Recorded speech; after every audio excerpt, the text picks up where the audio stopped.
নমস্কার, আমি দেবজ্যোতি। কলকাতা টিভি ডিজিটালে আপনাদের সকলকে স্বাগত জানাই। প্রত্যেক দিনের প্রতিটি খবরের গুরুত্বপূর্ণ আপডেট পেতে কলকাতা টিভির পাশাপাশি কলকাতা টিভি ডিজিটালে চোখ রাখুন। এই মুহূর্তে পশ্চিমবঙ্গের রাজনীতি অত্যন্ত উত্তপ্ত। তার মূল কারণ হচ্ছে 8ই জানুয়ারি একটি ঘটনা। 8ই জানুয়ারি 7 সকালে মানে সূর্য ডোবার সাথে সাথেই কেন্দ্রীয় এজেন্সি অর্থাৎ ইডি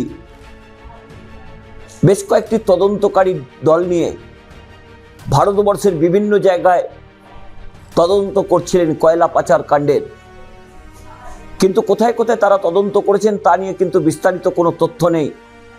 কিন্তু কলকাতার দুটি জায়গায় একটি তৃণমূল কংগ্রেসের ভোট কুশলী সংস্থা আইপ্যাকের যিনি কর্ণধার রয়েছেন সেই প্রতীক জৈনের লাউডন স্ট্রিটের বাড়ি, আরও একটি হচ্ছে সল্টলেকে আইপ্যাকের যে অফিস আছে সেখানে তারা তল্লাশি করতে যান। রাজ্যের মুখ্যমন্ত্রী মমতা বন্দ্যোপাধ্যায় সেখানে পৌঁছান। সেখানে তাদের দলের বেশ কিছু কাগজপত্র, তার মধ্যে একটি সবুজ ফাইল, হার্ড ডিস্ক এবং কয়েকটি মোবাইল তিনি উদ্ধার করে নিয়ে আসেন এবং সাংবাদিক সম্মেলন করে সেগুলো সত্যতাও তিনি স্বীকার করেন। সেই মামলা কলকাতা হাইকোর্ট থেকে বর্তমানে সুপ্রিম কোর্টে বিচারাধীন। সুপ্রিম কোর্টে ইডির পক্ষ থেকে যেটা বলা হয়েছে যে রাজ্য পুলিশের ডিজি, পুলিশ কমিশনার এবং ডিসি সাউথ এই ঘটনাতে তাদের সরকারি কাজে বাধা দান করেছেন, তাই তাদের সাসপেন্ড করা হোক। বিষয়টি বিচারাধীন। কে কতটা বিচার পাবেন তার জন্য কিন্তু দেশের রাজনৈতিক মহল তাকিয়ে রয়েছে। কিন্তু তৃণমূল কংগ্রেসের প্রশ্ন হচ্ছে একেবারে রাজনৈতিক উদ্দেশ্যে তৃণমূল কংগ্রেসের 2026-এর যে রাজনৈতিক রণকৌশল, তৃণমূল কংগ্রেসের যে এসআইআর প্রক্রিয়ার অগ্রগতি, সমস্ত রিপোর্টই কিন্তু ছিল এই আইপ্যাকের অফিস এবং প্রতীক জৈনের কাছে।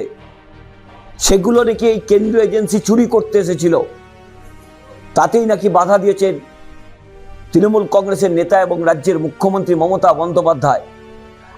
তা নিয়ে রাজ্য রাজনীতির পাশাপাশি গোটা ভারতবর্ষের রাজনীতি তোলপাড়। বিভিন্ন রাজনৈতিক দল, বিশেষ করে ইন্ডিয়া জোটের শরিকেরা যেমন সমাজবাদী পার্টি, ডিএমকে সহ একাধিক দল তৃণমূল কংগ্রেস নেত্রী মমতা বন্দ্যোপাধ্যায়ের পাশে দাঁড়িয়েছেন। কারণ যেভাবে নির্বাচন এগিয়ে এলেই কেন্দ্রীয় এজেন্সির তৎপরতা বাড়ে, বিভিন্ন অবিজেপি রাজনৈতিক দলগুলির নেতাদের বাড়িতে কেন্দ্রীয় এজেন্সির তদন্তকারীরা যান। সেইভাবে নাকি আইপ্যাকের অফিসে তথ্য চুরি করতে এই ইডিকে পাঠিয়েছিল ভারতীয় জনতা পার্টি। এই অভিযোগই তৃণমূল কংগ্রেসের পক্ষ থেকে মমতা বন্দ্যোপাধ্যায় সহ একাধিক নেতৃত্ব করেছেন। কিন্তু সবচেয়ে বড় ব্যাপার, সুপ্রিম কোর্টে জোর সওয়াল চলছে। বিভিন্ন পক্ষের আইনজীবীরা তাদের বক্তব্য রাখছেন, কিন্তু ইডি একেবারে রাজীব কুমারের বিরুদ্ধে এবং পুলিশ কমিশনার সহ ডিসি সাউথ তাদের সাসপেনশনের কথা বলছেন। একজন রাজ্যের মুখ্যমন্ত্রী, তিনি দলীয় নেত্রী হতে পারেন, কিন্তু যেখানে তার নিরাপত্তা বিঘ্নিত হবে সেখানে পুলিশের কর্তারা যাবেন। তার মধ্যে কিভাবে ইডি দোষ খুঁজে পাচ্ছেন সেটা ইডির কর্তারাই বলতে পারবেন। সেখানে ইডি নাকি আরও বেশ কয়েকটি তথ্য তুলে ধরেছেন।